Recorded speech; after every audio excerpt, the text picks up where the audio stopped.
Mary of Magdala stood at the tomb, resting her hand upon the stone, hoping maybe she could absorb some of its stability. She needed stability. This was all too much. She had met his mother and Salome in the street. They had planned to meet there before the sun came up so they could go to the tomb to prepare his body. It would be the first chance they had to even have access to him since he had died a few days before. This was a great violation of their laws, but they had to be there. They had to prepare his body. His mother was carrying a large alabaster jar filled with myrrh. She had been holding on to it for more than 30 years. They had the cloth, they had the spices. And as they walked through the streets, out of the city, over the hill, and into the field, they were all thinking the same thing, but none of them said it out loud. How are we going to move the stone? And as the dim light came over the horizon, his mother was the first to say it. Someone moved the stone. And she ran, leaving the other two behind them, and she got to the tomb, and she bent low, and she went in, and Mary could hear his mother scream before she even got there. She got there and went into the tomb, and Mary, his mother, was kneeling.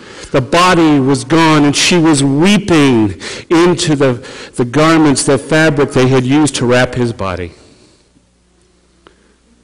Mary helped his mother stand. She led her out of the tomb. Was there nothing else they could take from him? Now they had even done this.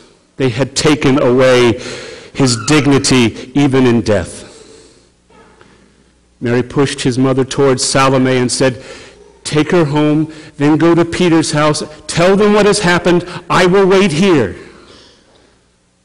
And as Salome got his mother out of the field just so she could no longer hear his mother weeping, Mary put her hand on the stone and finally fell to her knees. This was all just too much. She saw the shadow as it came over her, and she heard the voice. It said, "Why are you crying?" She thought it was probably the gardener, and she said, please, if you know where they have taken him, tell me, and I will get him." Herod had won. Pilate had won. Caiaphas had won, but she was going to have his body. "Please," she said. She didn't expect laughter in response, and she knew that laugh. And she looked up, and instantly she was in his arms. She had her hands around him. She was going to hold on to him, and she was not letting go.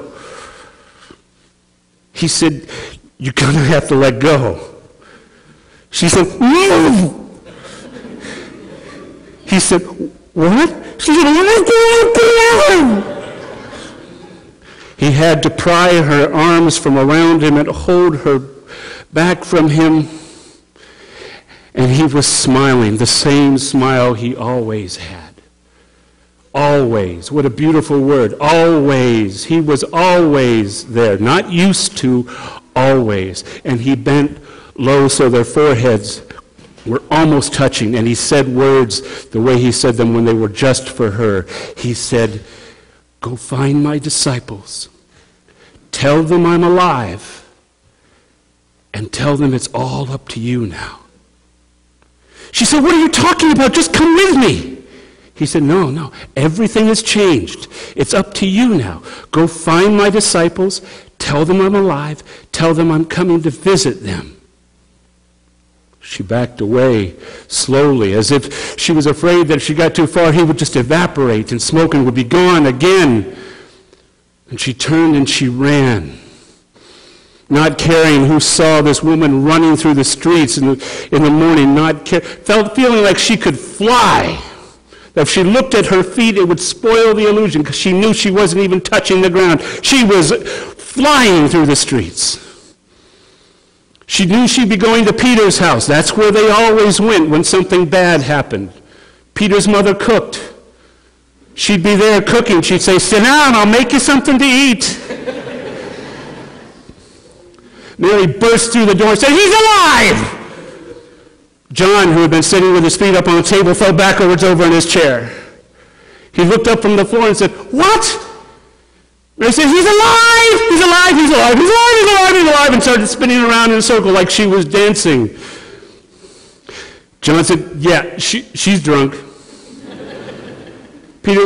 Thomas said, "Oh, she's gone mad." And Mary was spinning in the middle of the room. "He's alive, he's alive, he's alive." Peter came over and with that calm voice that he often had, that sort of condescending tone, said, "Mary," as if he was talking to a farm animal, "Mary, we all know what happened." And he put his hands on her shoulders to stop her from spinning in the middle of the room.